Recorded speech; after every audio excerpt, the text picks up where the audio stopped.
Alright, quick review. I'm trying to prove that a sequence is Cauchy. If a sequence is Cauchy, then it's convergent. Right, so we need to figure out what it would converge to.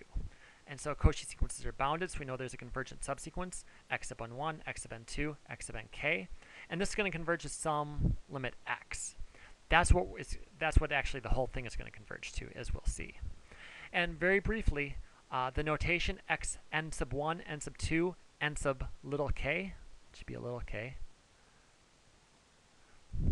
Right, what it means is really what you have is you have a subsequence x5, x17, x99. You don't take every element of the sequence typically, so we're just going to take some of them. Well, I don't know if we're going to take 5 here, or 7, or 79, or 2043 for that matter, so I'm going to give it a name that I can refer to. That's just going to indicate that's the first term of the subsequence.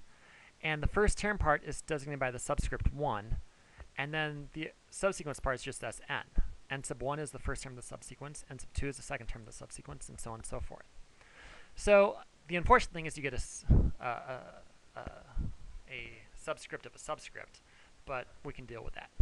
And most importantly, notice that n sub k is always going to be bigger than or equal to k.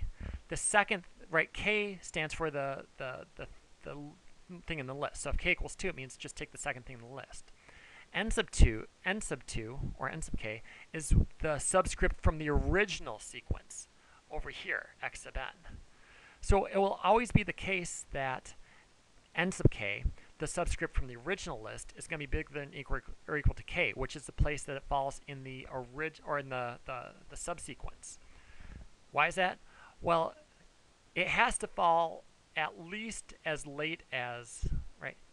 This basically says that in a subsequence, you can move to the left if you like, right? X sub 5 was originally in the 5th spot, but moved to the left to the 1st spot.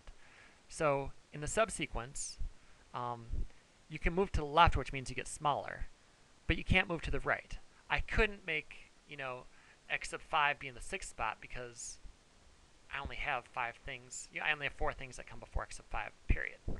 So that's the notation, and it's about to become important. So my chain of logic is, right, let epsilon be bigger than 0. I'm going to find an n such that x sub n minus x is less than epsilon for all little n. And the way I do that is x sub n minus x is equal to, well, let's do a triangle inequality thing. I'm going to have an n sub k, capital K, that I haven't told you about yet. Use a triangle inequality. I get something that's going to be small by Cauchy. I'm going to make it less than epsilon over 2. X sub n sub k minus x is going to be small because x sub n sub little k converges to x, and then that's going to be less than epsilon. So what I've done is I've picked an n1 such that the Cauchiness kicks in, and I get that these things are less than epsilon over 2. Pick an n sub 2 such that the subsequence converging kicks in, and I'm less than epsilon over 2. I can let n be equal to the max, and then what I want to do is I want to pick a capital K that's bigger than or equal to n, because then one thing, n is at least n1, so oh, I should say this, n sub k has to be bigger than or equal to k, which is bigger than or equal to n. So that means that when I use n sub capital K, it's bigger than n, which is bigger than n1. So that means I get to use Cauchiness on n sub k. Oh, and n, maybe, then I can just let n be anything bigger than or equal to capital N. And then I get x sub n, where n is bigger than both of these things. So I get to use Cauchiness, and I'm not going to need the convergence. But my n, Cauchiness works on my n. My Cauchiness also works on my n sub capital K, because n sub capital K is bigger than or equal to k, capital K, which is bigger than or equal to n, which is bigger than or equal to n sub 1.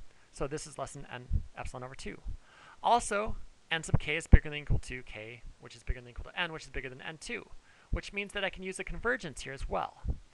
So I get that the whole thing is less than epsilon, which means that x sub n has to converge to x, where x was whatever my convergent subsequence went to. So this was not 1 minute long, it's 5 minutes, but this is the basic idea. The notation's difficult, but you can figure it out.